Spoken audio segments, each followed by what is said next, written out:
Hi, I'm Elyon, and I'm once again experimenting with microalgae.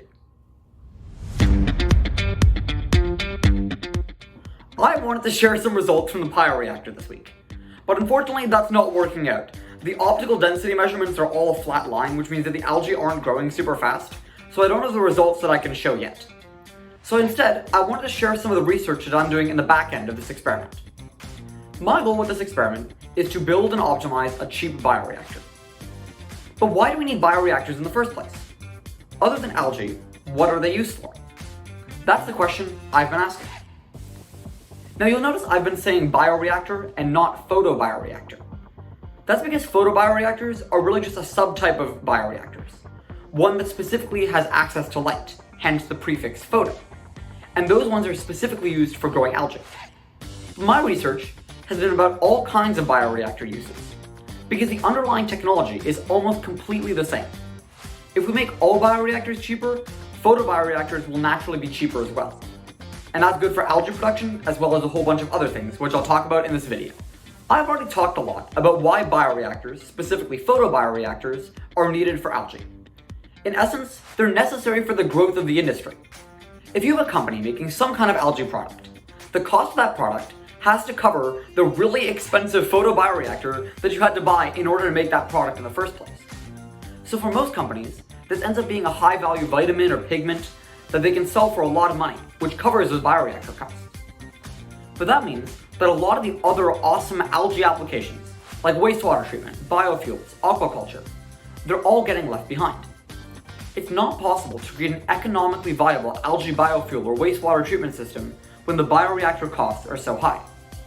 So bringing down bioreactor costs would allow for a whole bunch of algae-based industries to take flight. Now let's talk about some non-algae industries. Now, is it potentially blasphemous for me to not talk about algae on the series Experimenting with Microalgae? Maybe. Will I do it anyway? Absolutely. First up, cultivated meat. The cultivated meat industry is something you might have heard of, with companies like Upside Foods and Believer Meats. Essentially, cultivated meat takes cells from an animal, like a cow, and then grows them up synthetically into beef. This avoids the slaughter of animals and keeping them in factory farms, not to mention the significant carbon impact of growing all that livestock. The cultivated meat industry has a lot of similarities to algae, actually. It's a budding industry with a lot of room for R&D, and like with algae, a lot of that R&D needs to go into developing bioreactors. Unlike algae, cultivated meat uses animal cells, so they don't need light to grow. Instead, their energy is supplied through the carbon in the medium they grow in. But if you think about how much meat we eat, you'll see that we'll need huge scales to have sustainable cultivated meat production. There's lots of bioreactor optimization underway, mainly taking existing bioreactors and modifying them for the purposes of cultivated meat. One of the big optimizations is managing shear stress. See, the cells in a bioreactor need to be constantly mixed to keep them from settling to the bottom of the tank. But if you stir too hard, you can rupture the meat cells and then kill them. And the animal cells used for cultivated meat are super delicate, so a balance needs to be found between the stirring speed and its energy, to make sure that the cells don't die, but they also don't settle. Another issue is getting high cell densities, literally in the range of 1 billion cells per milliliter. That's a crazy number. It's more cells than there are dogs on Earth in only a small amount of liquid. Only a few types of bioreactors are able to reach those densities, so it's an area of active research to get higher and higher cell densities. But right now, most research is going into optimizing existing bioreactors for cultivated meat, instead of designing bioreactors from the bottom up. From what I've seen so far, it might be more valuable to examine what cultivated meat bioreactors need first, and then design the bioreactor around that. Now, if you're looking for an example of actually scaled bioreactors, all you need to do is turn to vaccine development.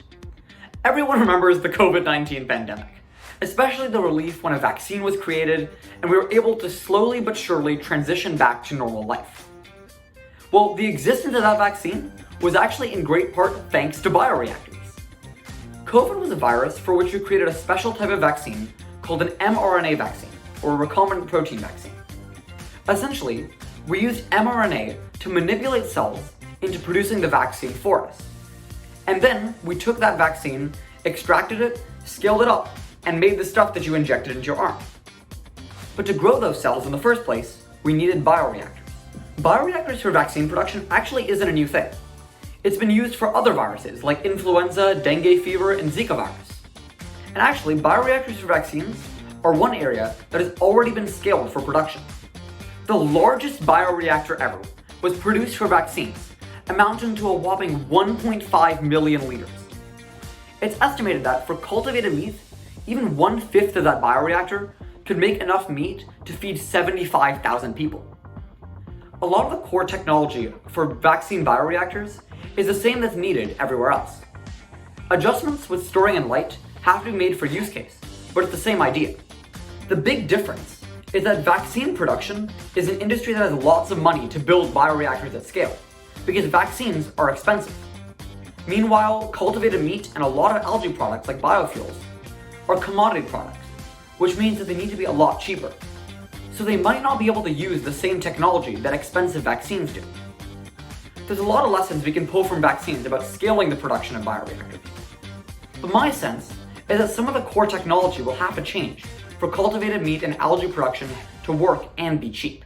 Like I mentioned before, my goal is to develop a bioreactor that is 10 times cheaper than anything we have right now.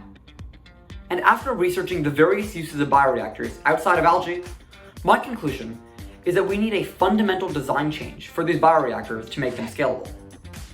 But what my research is telling me is that it's absolutely worth it. With bioreactors, we can create a future of abundant carbon neutral products, from biofuels to fish feed to vitamins, all using algae. We can create a future of completely sustainable cultivated meat, where we never have to hurt animals or deal with the massive carbon impact of factory farming. And we can continue to drive down the costs of producing vaccines so that everyone has access. That's why I'm so excited to continue working with the bioreactor and enable all of these amazing futures. So I hope you enjoyed hearing about some of the research I'm doing on the back end when I'm not experimenting. Hopefully I'll have some more bioreactor updates next week. So if you want to keep following my bioreactor development journey, feel free to follow on LinkedIn and subscribe on YouTube.